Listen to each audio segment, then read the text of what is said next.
तो इनको नफरत पर मिलकर ये कोशिश कर रहे हैं। हमारे लिए औरंगाबाद की पार्लियामेंट की सीट बहुत अहम है।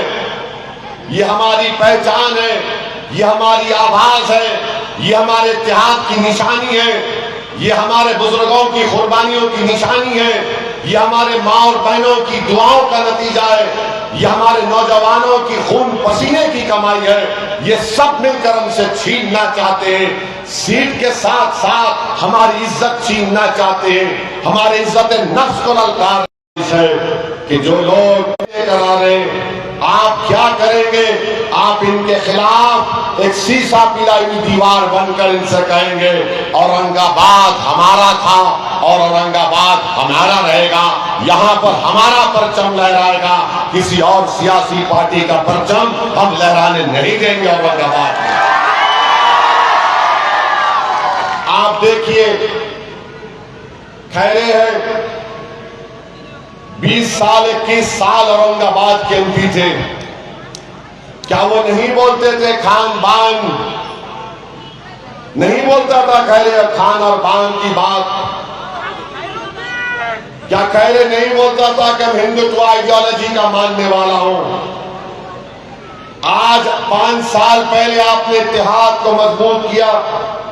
अपने वोटों से तमाम अल्पसंख्यक समाज, मुसलमान, दलितों ने, कमजोर तबकात ने मिलकर इम्तियाज जलील को कामयाब किया। तो 30 साल में खैरे को नहीं मालूम था औरंगाबाद में ईदगाह कहां है। तुमने अपनी ताकत की बुनियाद पर खैरे को बोला, देख ये रास्ता ईदगाह का। खैरे दौड़ा दौड़ा ईदगाह को आया। फिर उसके बाद आपने कह दिया कि अब हमारा वोट नहीं जाने वाला किधर भी सिवाय मजलिस के पतंग के। तो खैर मस्जिद कने पहुंच गया। हमारे नौजवानों ने कह दिया कि अब की बात दोबारा इम्तियाज को कामयाब करेंगे। तो वो खैरे जो खान बान बोलता था, कहना शुरू कर दिया कि मस्जिद में जो लोग जाते उनका दिल अच्छा होता। और खैरे बोला कि वो लोग मस्जिद से बाहर आकर पढ़ के फूंकते। आप देख लिए 5 साल में कैसा आपने ला लिया। ईदगाह, मस्जिद को जाने वालों का दिल अच्छा, फिर पढ़ के फूंकते। अब इसके आगे कुछ भी हो सकता है, इसके आगे कुछ भी हो सकता है ना। हम भी दुआ करेंगे अल्लाह से कि इसके आगे और हो जाए। प्यारे, जब तू वहां से यहां तक आ गया तो आ ही जा। खैरे साहब, जब प्यार किया तो डरना क्या, आ जाओ। सिर्फ चुनाव तक मत रुको, सिर्फ चुनाव तक मत रुको। आप यकीन जानो ये और होगा। क्यों होगा? क्योंकि आप मुत्तहिद हैं।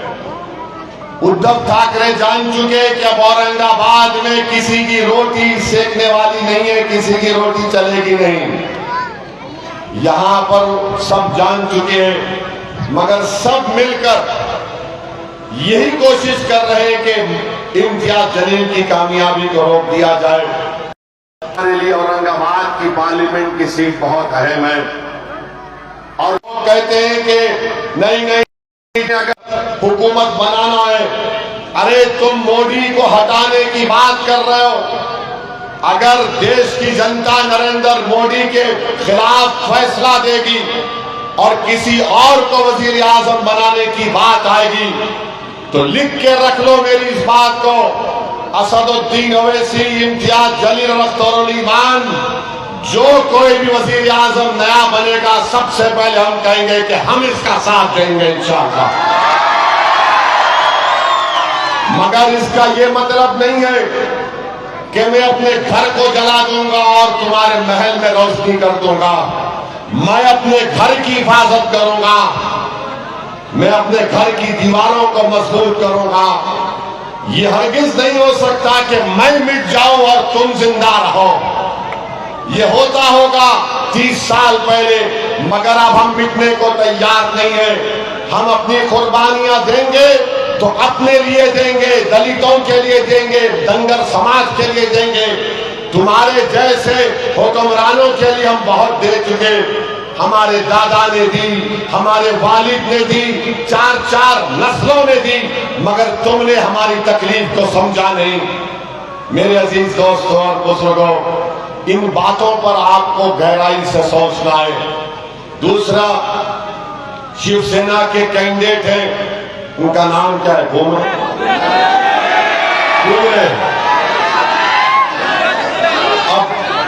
अब मेरे को बोले ये कि भूमरे साहब का कारोबार ज्यादा शराब का है। मेरे को बोला क्या है नहीं मालूम।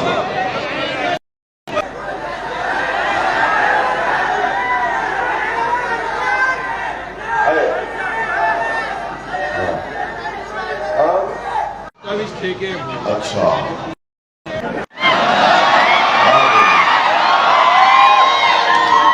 वारिस पठान ने बोल रहे कि 27 दुकान है उनके। मेरे भाई, एक तरफ खैरे, दूसरी तरफ भूमरे और बीच में इम्तियाज जलील का चेहरा है। कभी यकीन नहीं आया तो 2-3 इन तीनों के चेहरे को एक एक करके मासूम बच्चों को दिखाओ। मासूम बच्चे इम्तियाज जलील के चेहरे को देखते कि हंसना शुरू कर दे, उंगली बताएं। मेरे भाई, बचो इन लोगों से। आपने 20 साल खैरे को आजमा लिया।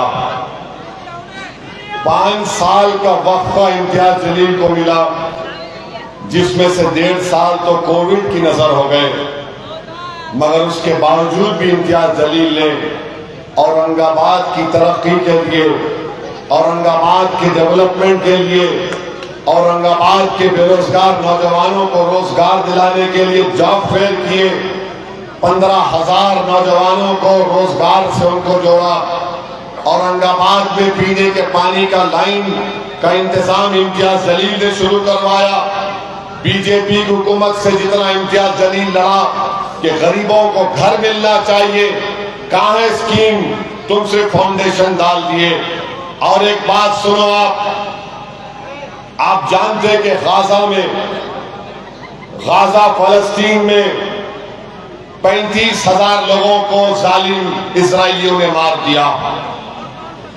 16,000 बच्चों शहीद हो गए। करीब 12,000 खवातीन शहीद हो गए। 12 लाख लोग बेघर हो गए।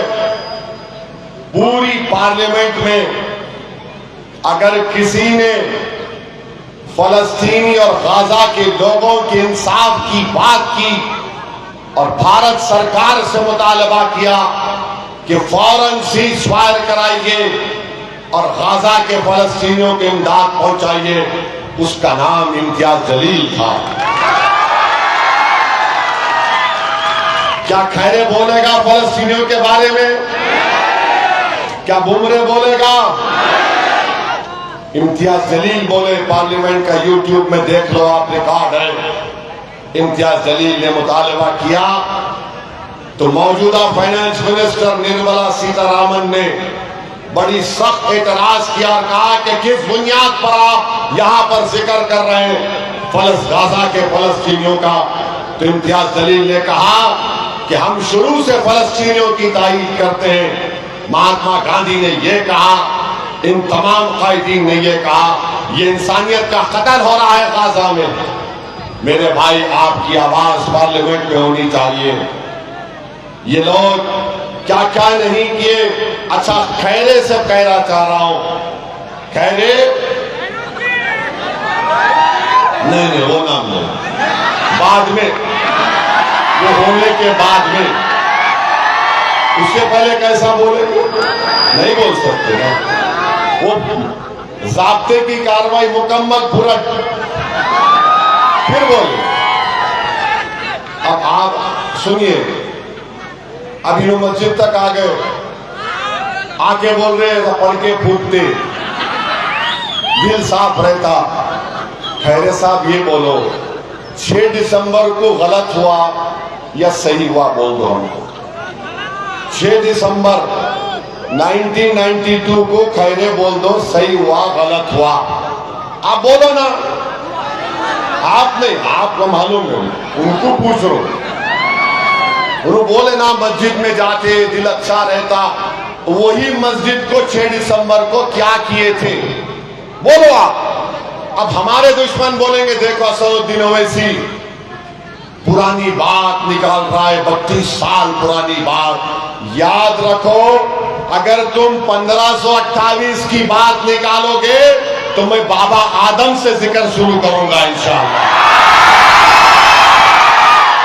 तुम ये मत समझो कि मेरे कान में फूल है, मैं थोड़ा बहुत पढ़ा लिखा हूं, जानता हूं। तुम बोलो खैरे 6 दिसंबर को जो काम हुआ वो सही हुआ गलत हुआ बोलो। अब कल से शुरू करेंगे। देखो ये भड़काऊ भाषण देता खरगे साहब, सच्चाई बोलना मेरा काम है।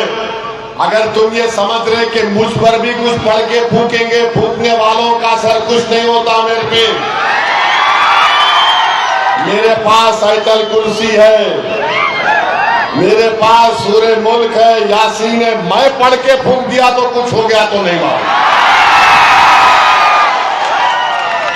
ये आम फाट कुछ नहीं चलता हमारे पास। बोलो 6 दिसंबर को क्या हुआ, सही हुआ गलत हुआ। तुम बोलो CAA कानून सही है या गलत है बोलो। आप नहीं, उनको पूछ रहा हूं, वो नहीं बोलेंगे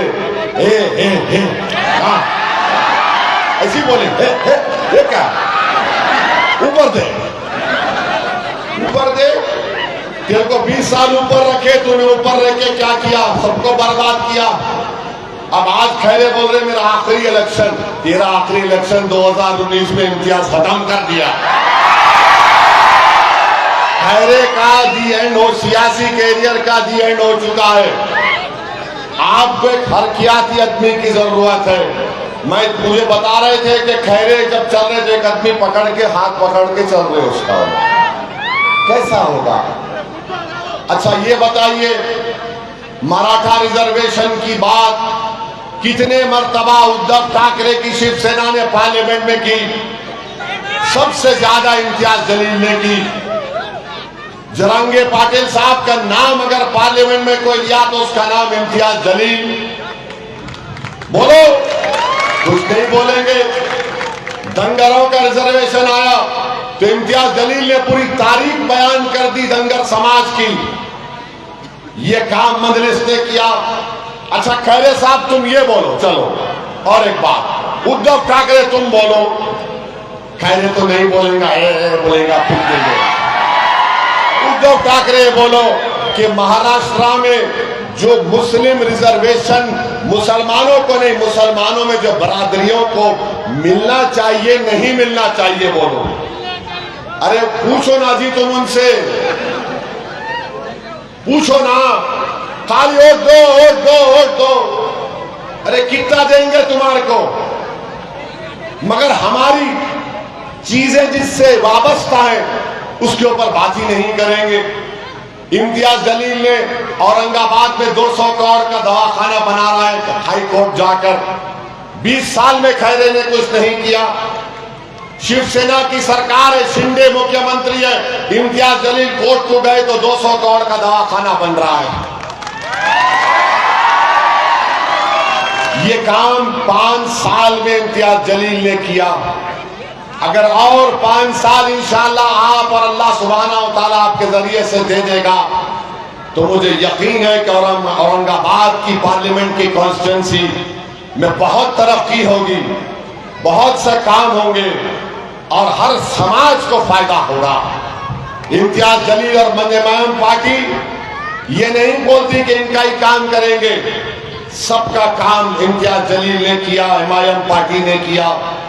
मेरे इज्जतदार मां और बहनों, मेरी आपसे अपील है कि आप और सब नौजवान अपने वोट का इस्तेमाल करिए। अच्छा अब आखिरी बात बोल के खत्म करता हूं। हमारे देश के प्रधानमंत्री आजकल तकरीर में बहुत कुछ बोल रहे हैं और इन्होंने अपनी तकरीर में कह दिया कि भारत के 17 करोड़ मुसलमान घुसपैठी हैं,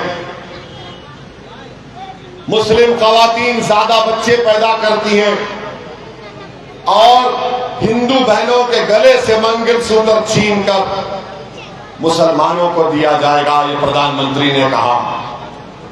हम प्रधानमंत्री को बताना चाह रहे, आप लाख बोल लो, हम घुसपैठी नहीं है। मिस्टर प्राइम मिनिस्टर, हम कब से हैं आपको नहीं मालूम। हमारे अब्बा, जिनका नाम बाबा आदम बोलते हैं उनको, वो जब दुनिया में कदम रखे तो पहला कदम भारत में रखे। पूछ लो उलमाए किराम से। और हमारी अम्मा हव्वा वो जिद्दा में उतरी थी। अब जब अब्बा यहां उतरे तो अब्बा की जमीन में घुसपैठी कैसा बोलते हो मोदी जी? अब्बा की जमीन है ये, अब्बा का बेटा मैं, अब्बा की बेटी, किसी को घुसपैठी कैसा बोलते आप? अच्छा बोलते हमारी बहनें बेटियां बच्चे पैदा कर रहे। मोदी जी, आपके 6 भाई हैं, अमित शाह की 6 बहनें हैं, आरएसएस के गोलवालकर के 11 थे माशाअल्लाह। ये कुछ भी नहीं दिखता, हम ही दिखते। अच्छा फिर क्या आप तमाम को ये बात पसंद है? मेरा सवाल आपसे है, क्या आप तमाम को ये बात पसंद है कि आपको हिंदू बहनों के गले से उतरा मंगलसूत्र चाहिए? कितनों को नहीं चाहिए? हाथ उठाओ। वहां उधर भी हाथ उठाओ। मोदी जी क्या बोल रहे नहीं मालूम। मोदी जी, हम जानते हैं कि आप 75 क्रॉस कर रहे हैं, मगर ये बात मुझे समझ में नहीं आई। अच्छा ये बोल दिए, अब कल आज कहीं पर बोल दिए, आज कहीं पर बोल दिए कि पूरे विश्व में मुसलमान बदल रहा है, मगर हमारे देश में हिंदू मुस्लिम कर रहे। ऐसा मोदी जी, आप ही तो कर रहे मुस्लिम मुस्लिम मुस्लिम मुस्लिम मुस्लिम। पीलू खान, इखलाक, मॉब लिंचिंग, गोश्त, अज़ान, हिजाब, धर्म संसद। अरे मोदी जी, आपकी पार्टी की वो निपुण शर्मा ने अल्लाह के रसूल सल्लल्लाहु अलैहि वसल्लम की शान में बकवास बकने की कोशिश की, जेल तो आपने नहीं भिजाया उसको। आप ही की तो पार्टी की है, आप ही तो कर रहे हैं मुस्लिम मुस्लिम मुस्लिम और बोल रहे सारा विश्व बदल रहा है। और फिर मोदी जी एक टीवी चैनल के इंटरव्यू में बोले, मैं जब गल्फ कंट्रीज को जाता हूं, मोदी जी मेरे को सऊदी अरब से क्या करना है, मुझे यूनाइटेड अरब एमिरेट से क्या करना है, मुझे बहरीन से क्या करना है, मुझे कुवैत से क्या करना है, मुझे कतर से क्या करना है, मुझे क्या करना है? ये मेरी सरजमीन है, ये मेरा देश है, मैं इसी देश में पैदा हुआ और जब अल्लाह के हुक्म से मरूंगा तो इसी जमीन में जाऊंगा। मगर मोदी जी क्या बोल रहे, मैं जब यूएई जाता हूं, मोदी जी आप जितनी मोहब्बत वहां दिखाते ना, उसकी आधी मोहब्बत यहां दिखा सऊदी ओवैसी से। आप देखो, जब कभी नरेंद्र मोदी मोहम्मद बिन जैद से मिले, ऐसा गले मिलते, या हबीबी या हबीबी या हबीबी। सऊदी अरब के मोहम्मद बिन सलमान से मिलते, अरे भाई आपके पास तो एक मुसलमान को टिकट नहीं देते आप, एक मुस्लिम मंत्री नहीं आपके पास, और मोदी जी हमको ज्ञान बांट रहे हैं।